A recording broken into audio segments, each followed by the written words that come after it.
No matter what grade your student is or you, the student, are in, the college search process can feel really overwhelming. We worry about what type of class should I be in? How rigorous should I take a class? Is honors going to be too much? Is AP or IB going to be too much? If I don't take those classes, is the college going to look favorably on me?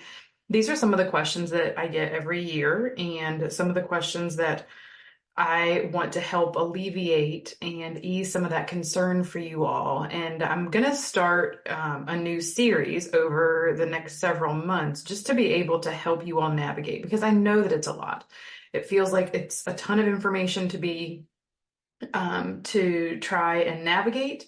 And I don't know about you all, but in South Carolina, we have annual individual graduation plan meetings with our counselors.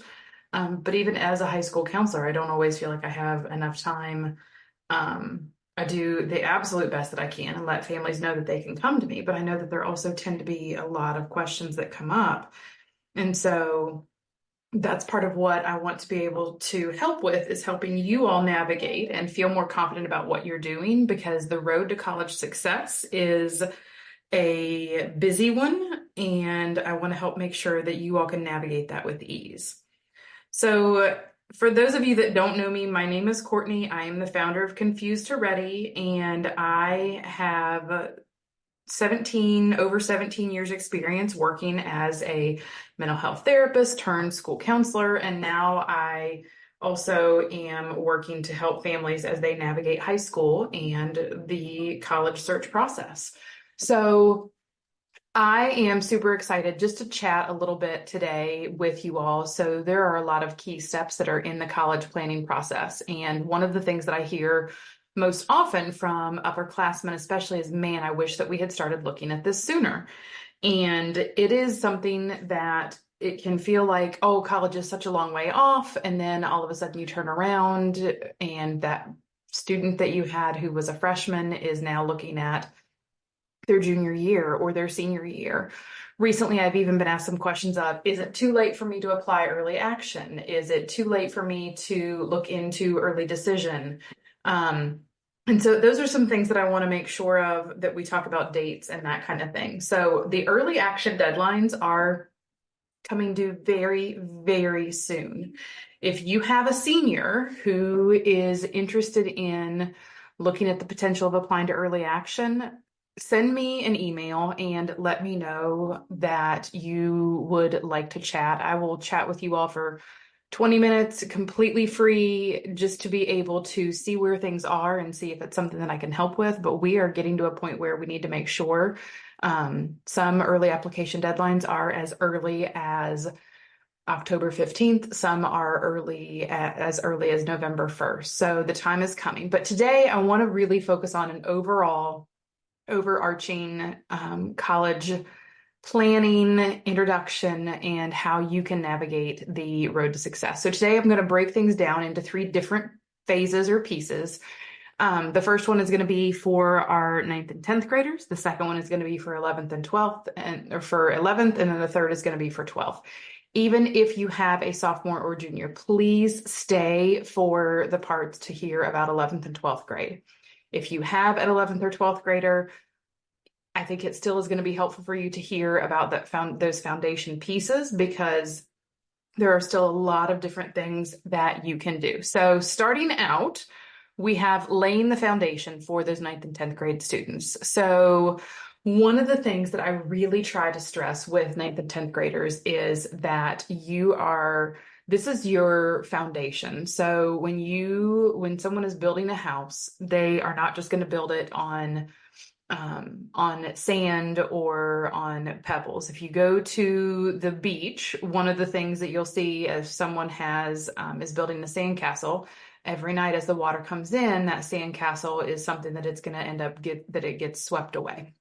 And we want to make sure that our students have a really solid foundation. You want a solid foundation in your house. We want to have a solid foundation in what you are looking at as far as the college planning process. So the first thing within that for our 9th and 10th graders are really making sure academically, one is that you're taking the right classes, but two is that you are really maintaining good grades, that you're taking the most difficult classes for you while you still have the coursework that while you still can get good grades with those courses, and that you are learning how to study. A lot of the times, another thing I hear is, well, we didn't have to really spend a whole lot of time in high school researching or studying. It just came naturally. And then once high school hits, that becomes much, much more difficult.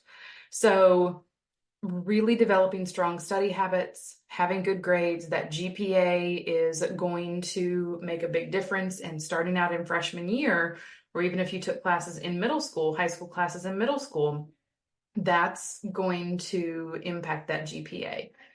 The next piece I would say is that colleges want to know about your extracurricular activities. You don't have to be involved in 500 different things. If you haven't already, I have some podcasts that are specifically devoted to this topic. So there's a lot that you can do with your academics and with both your academics, but also with those extracurriculars. So colleges are looking at the extracurriculars. They want to see what you're doing. They want to see that you have an investment in something, not just that I'm throwing something onto my application so that I can, so that it'll look good. That's not why we want to have an application or an activity be added onto that application. So your depth, your opportunity for leadership, all of those things are important with extracurriculars.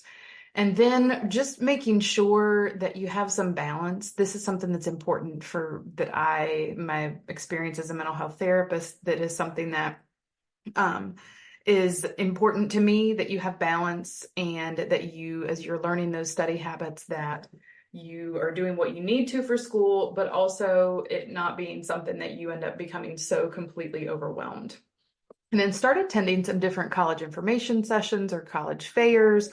Start to think about what it is that you are most interested in, and then doing some career research. A couple of really good websites for that. We have mynextmove.org is a fantastic one. Another one, and this is a helpful tip for just into the future, that College Board has their Opportunity Scholarship Program.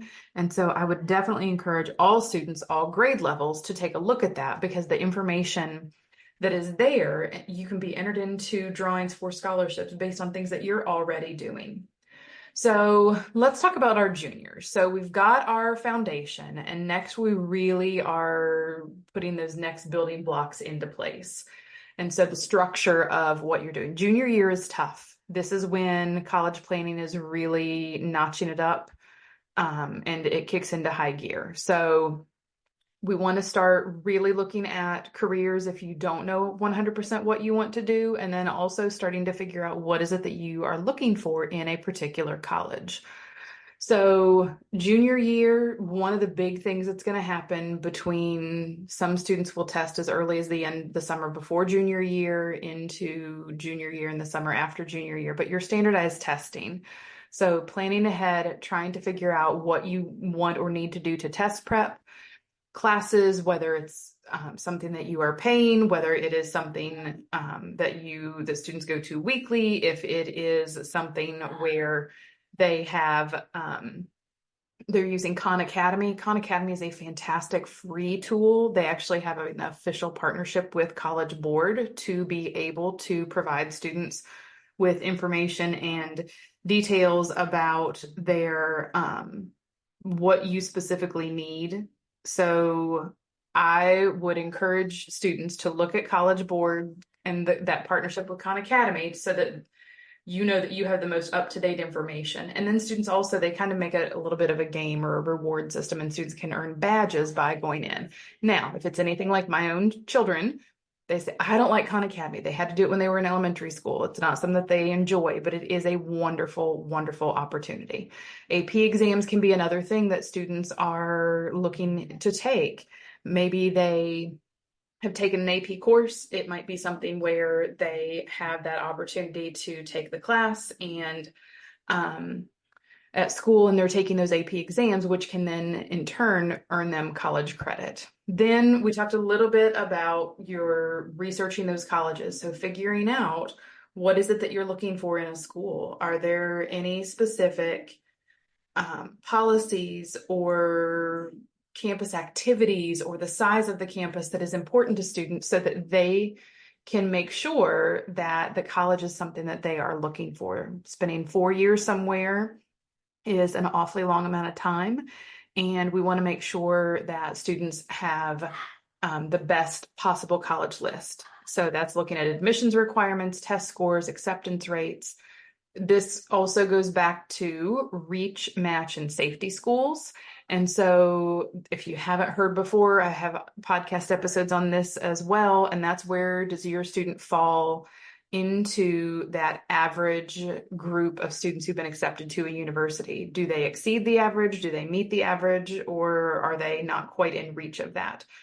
And so start looking at going to some campus visits. And if your student doesn't know what they want, one good thing that you could do is you could just go walk around a campus that's local to you and say, okay, how does this feel? Even if your student doesn't want to go there, does this feel like it's too big? Does this feel like it's too small? Does it feel just right? Or is it something where, okay, you know what, I'd want to visit a couple more colleges and see because I'm not quite sure. Any of those feelings and opportunities for students, we want to give them the chance. There are also virtual visits, or sometimes the colleges that your student is interested in might be further away from them. And so part of what you want to look into is finding out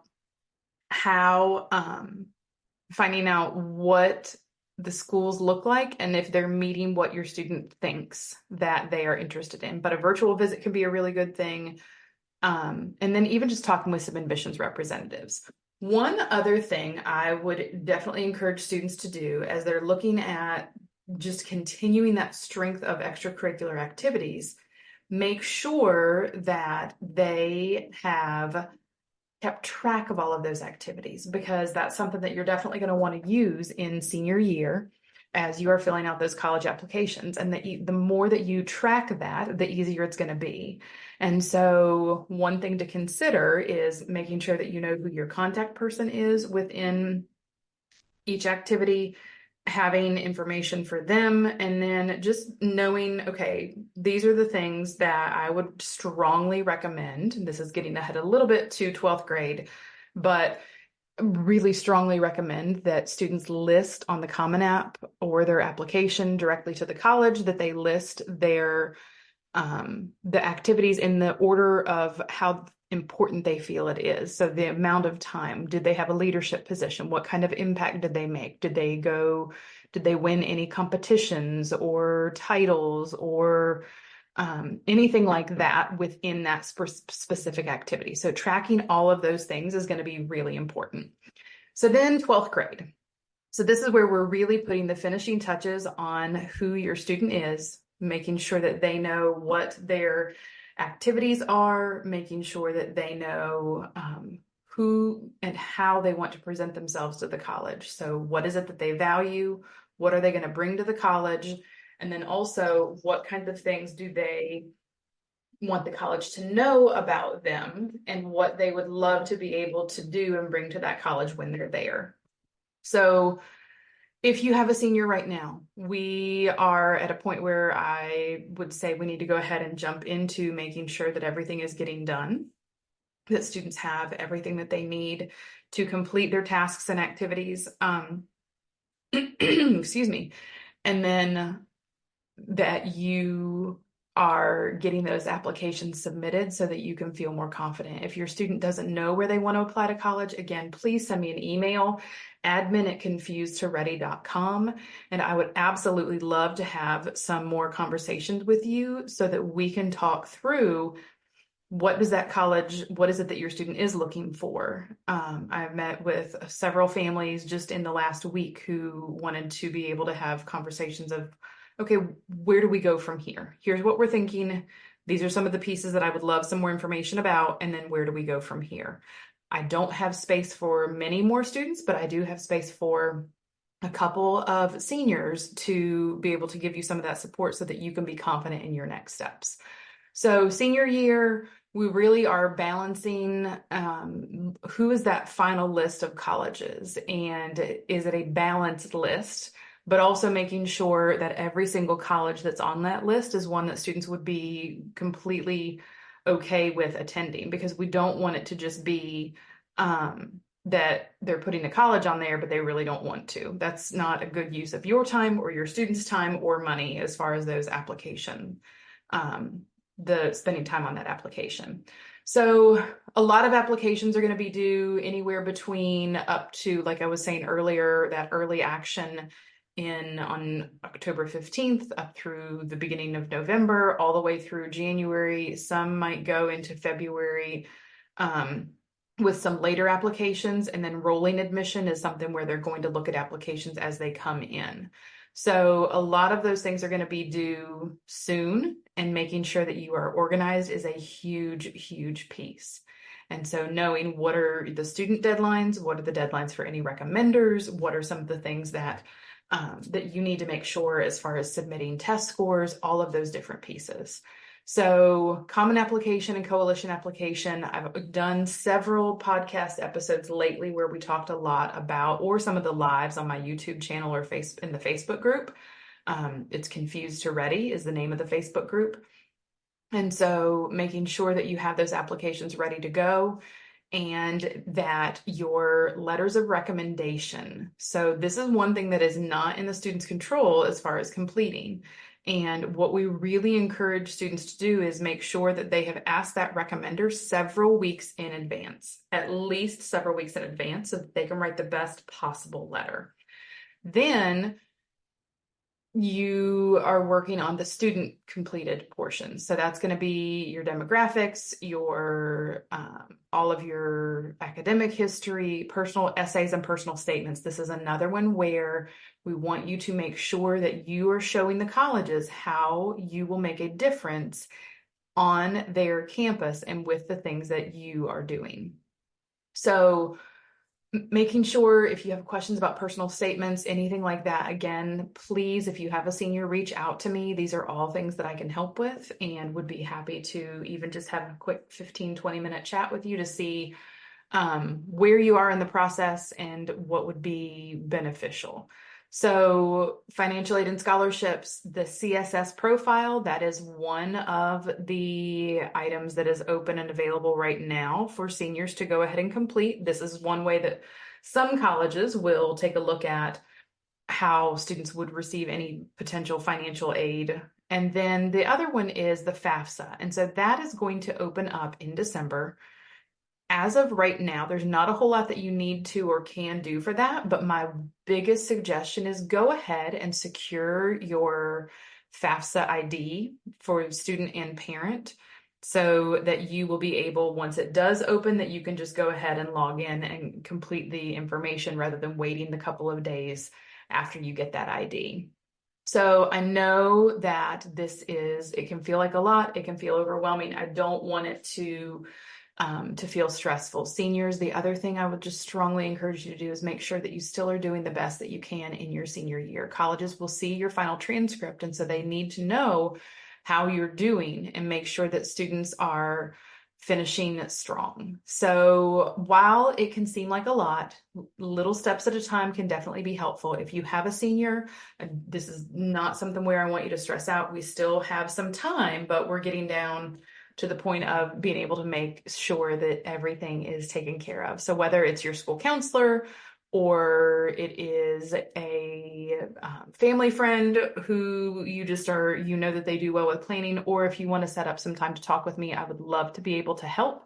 I hope that you have an absolutely fantastic rest of your day and a good week, and I look forward to hearing from you. Please don't forget, send me an email, admin@confusedtoready.com, to be able to set up some time to chat, or if you would like some extra help just for you.